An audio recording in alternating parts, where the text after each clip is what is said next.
Hello, my friends. Welcome to today's Lenten devotion talking about hope. Today, I want to talk about a kind of a difficult topic, hope in the midst of suffering. And I do this a little cautiously because, as I once heard someone else say, I don't want you to hear what I'm not saying. Don't hear what I'm not saying. When we talk about suffering, there are some mistakes that we can fall into, and some of them are that suffering is good somehow. And that's not what I'm saying. Suffering is a symptom of a broken, fallen, sinful world. And suffering is not something that comes to you because you're bad or have a lack of faith or that God is smiting you somehow. So don't hear those. That's not what I'm saying here. Suffering is something that we're all going to face to a greater or lesser extent, and I don't know why some have more and some have less.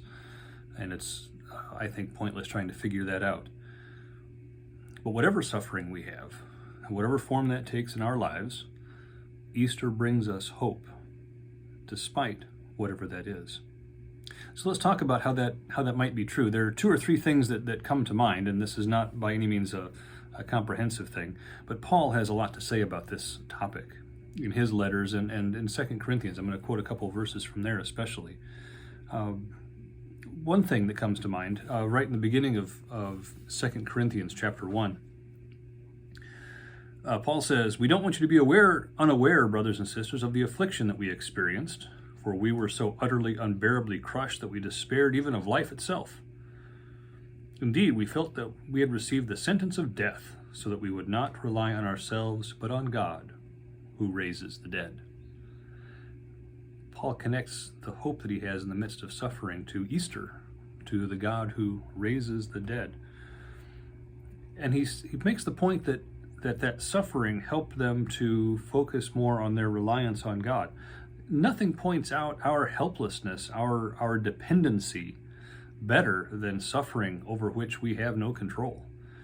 And let's face it, all too often the suffering that we have in this world is something that we have no control over. We may try to treat disease, we may try to put in safety measures for things, but we often have no control over it.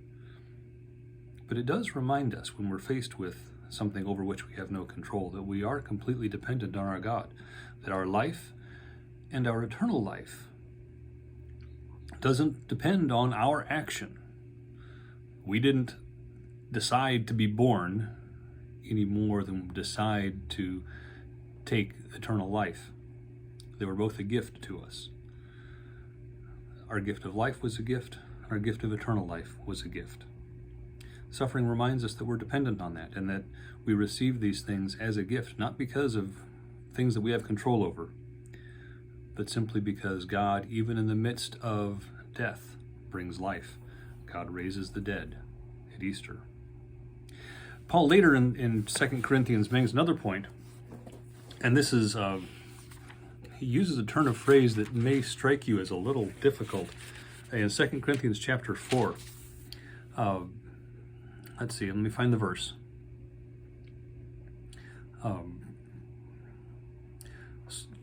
So Paul writes in verse 16, chapter 4, verse 16, "So we do not lose heart. Even though our outer nature is wasting away, our inner nature is being renewed day by day. For this slight, momentary affliction is preparing us for an eternal weight of glory beyond all measure." The slight, momentary affliction is not what suffering sometimes feels like. It feels like a lot more than slight and momentary. But Paul's making a comparison. No matter how bad suffering in this world might be, we know that our life is eternal and that what we experience now is only part of the story. And that what we have to come, the life that we will experience eternally, is so much greater than whatever bad we might be experiencing now, no matter how bad that bad might be. Paul's laying out the comparison. And it helps us see just how magnificent and how wonderful the glory is that we have to look forward to. If we think it's bad now, we can't imagine how good it will be then. And the last thing I offer somewhat cautiously, because it often sounds like And we sometimes twist this idea that God intends suffering for good, which I don't think is quite the point. But one of the examples of good coming out of suffering goes back to the story of Joseph in Genesis chapter 50. I won't summarize the whole story for you, but Joseph undergoes a lot of suffering at the hands of first his brothers, of Pharaoh, of other officials in his life. But in the end, he's the second in command in Egypt and is able to use his position for great good for lots of people. And as Joseph confronts his brothers, he tells them, you intended something for evil. You intended to harm me. But, Joseph said, God intended it for good, for the blessing of many people. You read the whole story in the last part of Genesis. Sometimes, and we might not always see it, God doesn't maybe afflict us, but he might use that affliction. He might work through the suffering for something greater, something good, something in the end that will work out well, perhaps for us, perhaps for those around us, perhaps for the world. I say that because with some caution, because we don't always see it and we can't always point that out, and I'm not going to tell someone in the middle of suffering, well, this will all turn out okay, because we don't see that all the time in this world. But we know that it's true because at the cross, God used and worked through unimaginable evil and suffering to create the greatest good for all people. Through the cross, through the suffering, agony, and death of Christ, he's brought us hope. Hope that rose on Easter morning. We don't always see it, and it's hard sometimes to talk about that. But we know in moments like this, we're not worried about suffering so much. We know that it might be true, and that brings us hope.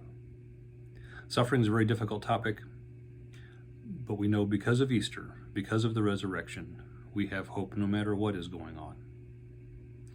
If you're going through suffering, call me, we can talk sometime. I don't have all the answers, but I'd love to talk to you about Easter and the hope that that brings. We'll have another devotion later this week on Friday as we prepare for Holy Week next week. God be with you.